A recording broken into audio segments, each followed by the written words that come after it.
मूलम गुरुर्मूर्ति पूजा मूलम गुरुर्पदम मंत्र मूलम गुरुर्वाक्यम मोक्ष मूलम गुरु कृपा अखंड मंडलाकारं व्याप्तं येन चराचरं तत्पदं दर्शितं येन तस्मै श्री गुरुवे नमः।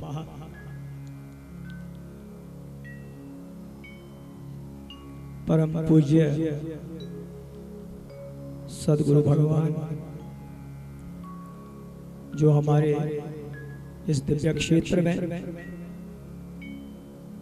व्यासपीठ को अलंकृत कर रहे हैं, ये ऐसा दिव्य समय है। हम इस कंडा क्षेत्र वासियों के लिए जो गंगा का उद्गम हमने देखा कि ये सोलन क्षेत्र के जयनगर गांव से उद्गम हुआ। धन्य हो वो क्षेत्र जिस क्षेत्र से ये गंगा का प्रवाह हुआ, और धन्य है वो दिव्य माता जिसके कोख से ऐसी ज्ञान गंगा का जन्म हुआ। आज ये गंगा बहते बहते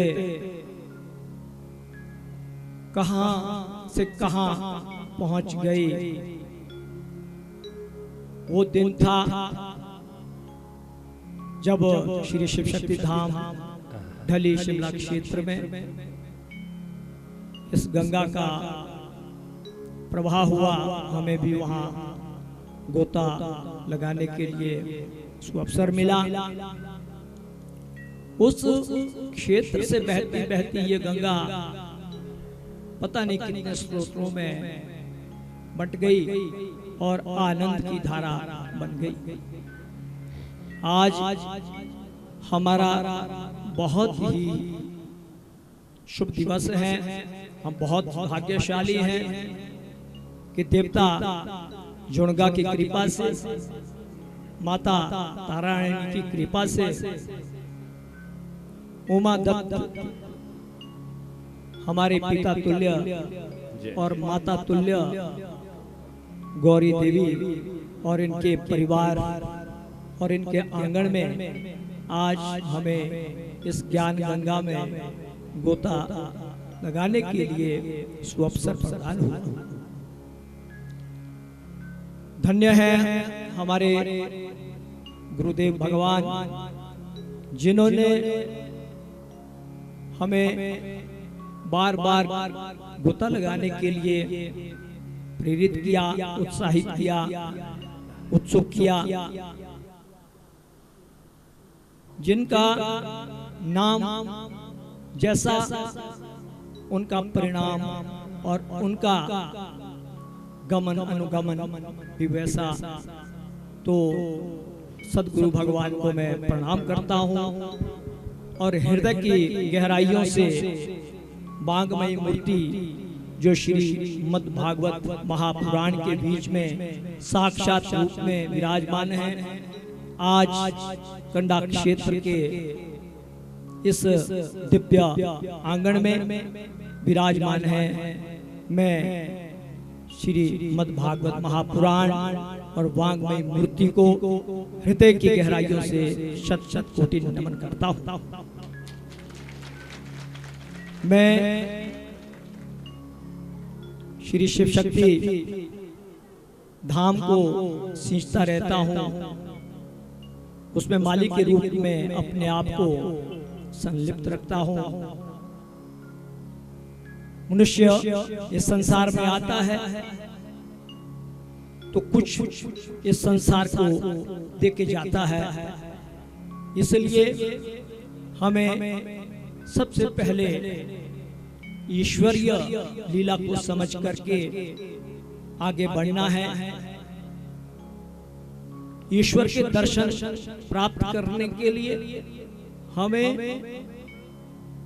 हमेशा उत्सुक रहना है, लालित रहना है, और ईश्वर के दर्शन हमें प्रातः उठकर ही साक्षात रूप में हो जाते हैं। हमें कहीं दूसरी जगह तीसरी जगह जाने की आवश्यकता नहीं है। हृदय में सबने कहा भगवान वास करते हैं, लेकिन उठ करके अगर हम भगवान का स्मरण करते हैं तो अगर हम सरल भाषा में, हम गांव के लोग हैं, सरल भाषा में इसको समझना चाहें तो 5 अक्षर हैं। इन 5 अक्षरों को हमेशा याद रखें। भौ मैंने भूमि, गौ मैंने गगन, औ मैंने अग्नि, वो मैंने वायु, नौ मैंने नीर। यही भगवान है जो उठ करके प्रातः भूमि को नमन करता है, आकाश को नमन करता है, भगवान सूर्य को नमन करता है, वरुण देव को नमन करता है, और इसके साथ साथ पृथ्वी माता को नमन करता है। पृथ्वी, आप, तेज, वायु, आकाश, यही तो भगवान है। इस 5 शब्दों को समझना ही साक्षात रूप में भगवत प्राप्ति है। हम सत्य सनातन धर्म अनुयायी हैं। आज यहाँ सदगुरु भगवान व्यास देव जी और हमारे बीच ये यजुर्वेदीय और सामवेदीय जो बैठे हैं, ये इस यज्ञ को जो सींच रहे हैं, ये सनातन धर्म का जो अभी गुरु महाराज जी ने कहा बीज, ये बीज क्या है? सनातन धर्म हमारा एक तना है और इसके ऊपर 4 बहुत बड़े विशाल शाखाएं हैं। उनको हम 4 वेदों के रूप में जानते हैं, और 18 टहने हैं, उन 18 पुराणों के रूप में जानते हैं, और उन पर फूल, फल, पत्तियां खिले हैं, उनको हम 16 संस्कार के रूप में जानते हैं। तो ये जो 16 संस्कार हैं, ये सत्य सनातन धर्म की पहचान है, नींव है, और सत्य सनातन धर्म रूपी वृक्ष आज आपने जो यहाँ रोपा है, मैं आशीर्वाद देता हूँ इस परिवार को और शिव शक्ति धाम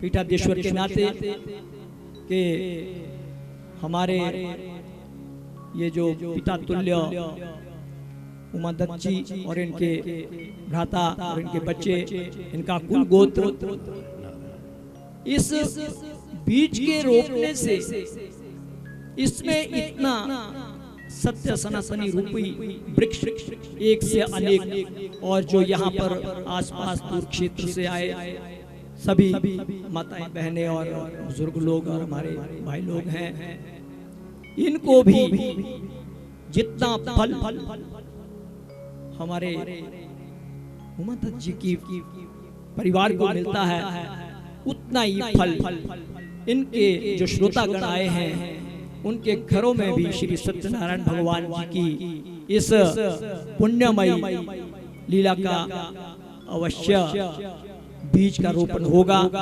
और एक ऐसा वृक्ष हर कुल गोत्र में उत्पन्न होगा जिसमें हम सीता जैसी पुत्री, राम जैसे पुत्र का जन्म के रूप में देखते हैं, देखेंगे। और ये सनातन रूपी वृक्ष जिसको सींचने के लिए हम वेदाचार्य मैं इनके भी चरण स्पर्श करना चाहता हूँ, क्योंकि जिस हिसाब से 4 वेदों के अंदर इन्होंने 33 कोटि देवता को आवाहित करके, समाहित करके और उनको पूज पाठ करके जो है इस यज्ञ में जो अंकुर पैदा किए हैं, इस अंकुर का श्रेय ब्राह्मण को और सामवेदीय हमारे कीर्तनाचार्य को जाता है और मैं प्रणाम करता हूँ इस दिव्य यहाँ पर जो वेद पाठी ब्राह्मण हैं, 33 कोटि देवता है। इन 33 कोटि देवता को इन्होंने किस तरीके से सींच करके जो है इसको अंकुरित किया। आज ये अंकुर बड़ा वृक्ष बन जाएगा। जैसे मैंने कहा कि ये सनातन रूपी वृक्ष, इसमें 18 पुराण, 16 संस्कार पतियों के उसमें फूलों के रूप में, और जब परिपक्व फल हो जाता है, उस परिपक्व फल के उत्पन्न होने से उसमें से जो बीज निकलता है वो बीज ही तो है ये जो हम वेद पाठ करते हैं, पूजा पाठ करते हैं, जप तप करते हैं, यज्ञ याचन करते हैं। और इससे हमें क्या प्राप्त होता है? हम इस संसार में आए हैं, बोझ लेकर आए हैं। 3 प्रकार के ऋणों का बोझ कहते हैं वेद शास्त्रों में कि 3 प्रकार का ऋणों का बोझ हम लेके आए हैं। तो 3 प्रकार के ऋण, देवताओं के ऋण, पितरों के ऋण और ऋषियों के ऋण को चुकाने के लिए हमें ये यज्ञ याजन और इस सत्य सनातन धर्म को जानना, मानना, अनुसरण करना, अनुगमन करना, ये हमारे लिए अति आवश्यक है। तो इसलिए मैं ज़्यादा समय ना लेता हुआ गुरु भगवान जी का बहुत बहुत धन्यवाद करता हूँ कि इस क्षेत्र में इन्होंने यहाँ हमारे लिए भी नज़दीक हुआ आने के लिए। जब हमें पता लगा कि यहाँ आए हैं तो कुछ इन्होंने भी निमंत्रण दिया, तो बहुत अच्छा लगा। होता क्या है आचार्य, अभी मैं एक हाल ही में व्यासदेव का नाम नहीं लूंगा, लेकिन पैसा कमाने के लिए हम इस संसार में नहीं आए हैं। हम ब्राह्मण गुरु, उसकी परिभाषा क्या है? आत्मा का परमात्मा से मिलन कराना और बिखरे हुए को संवार करके एकजुट करना, और इसके साथ साथ बाप और बेटा, पिता और पुत्र, भाई भाई, परिवार किस तरह रहे, सबसे पहला कर्तव्य व्यासपीठ का यही होता है। लेकिन मैं अभी एक किसी भागवत में गया था, वहां पर किसी कारणवश माता ने आत्मदाह कर दिया था, आत्मसमर्पण कर दिया। तो व्यास को बुलाया गया उनके निमित्त 10 साल बाद। तो उन्होंने, बाप मंडप में बैठा है, लेकिन बेटे को इतना कहा कि पता नहीं किस स्थिति से ये बेटा अपने आप छोटी सी 2 साल 3 साल की अवस्था से आज ये 25 साल का हुआ और अपना साम्राज्य स्थापित किया। तो हमें बड़ा दुख हुआ कि व्यासपीठ से हमें ये शोभा नहीं देता है कि उस व्यास ने ऐसी उन व्यास गद्दी को अलंकृत करके बाप का एक बार भी नाम नहीं लिया कि धन्य है ऐसे बाप को जिसने इस तरह का काम किया। तो ये कर्तव्य हम ब्राह्मण लोगों का है कि आज जो चुनौती हम ब्राह्मण के लिए खड़ी हो गई है, वो चुनौती बहुत बड़ी है। उस चुनौती को मिल करके हमने पार करना है, उसको फेस करना है। अन्यथा गुरु भगवान जी ने कहा, गुरुदेव जी ने कहा कि इस वक्त एकजुट होने का, यहाँ तक कि दंडी, बैरागी, सन्यासी, जिन मठाधीश्वर, जिनका इस राजनीति से कुछ नहीं लेना है, पर एक वो ब्राह्मण, गौ, गीता, गायत्री, गंगा और तुलसी, इनको समझ करके हम सबको सुरक्षित करने का जो संकल्प ले रहे हैं, उसके लिए हम गुरु महाराज जी के वचनों को साथ में लेते हुए एकजुट होकर के अपने आप को सनातन धर्म के लिए समर्पित करते हैं। एकजुट होकर के हम इस दिव्य लीला को समझ करके एकजुट होना है। और विशेषकर मैं माताओं को और इनकी बेटियों को और हमारी जो आने वाली भावी पुत्रियां हैं, उनको मैं इतना ही कहूँगा कि गीता, गौ, गंगा और तुलसी और गायत्री इनको समझने की जो है कृपा करें और इनको समझें। सत्य सनातन धर्म तभी टिकेगा अगर हमारी मातृशक्ति, जिसको हम कंचक के रूप में पूछते हैं, कानून पता नहीं आज क्या बोल रहा है, पर हमें तो 1 साल की कन्या को भी दुर्गा के रूप में पूछते हैं। और श्री स्वरूपनी जब लक्ष्मी रूपनी आती है मंडप तक, तब भी हम देवी के रूप में पूछते हैं। तो यत्र नारया सपुजन्ते तत्र मन्यते देवता भी कहते हैं। तो सर्वे भवन्तु सुखिनः सर्वे सन्तु निरामया ये भी कहते हैं। तो हमारा सनातन धर्म बड़ा विचित्र है, आनंदमय है और आनंदमय हो करके जो है आगे बढ़ रहा है, लेकिन तरह तरह की कुरीतियों से बचना है। आज मैं गुरु महाराज जी का बहुत बहुत धन्यवादी हूँ, यहाँ मुझे 2 शब्द बोलने का मौका दिया।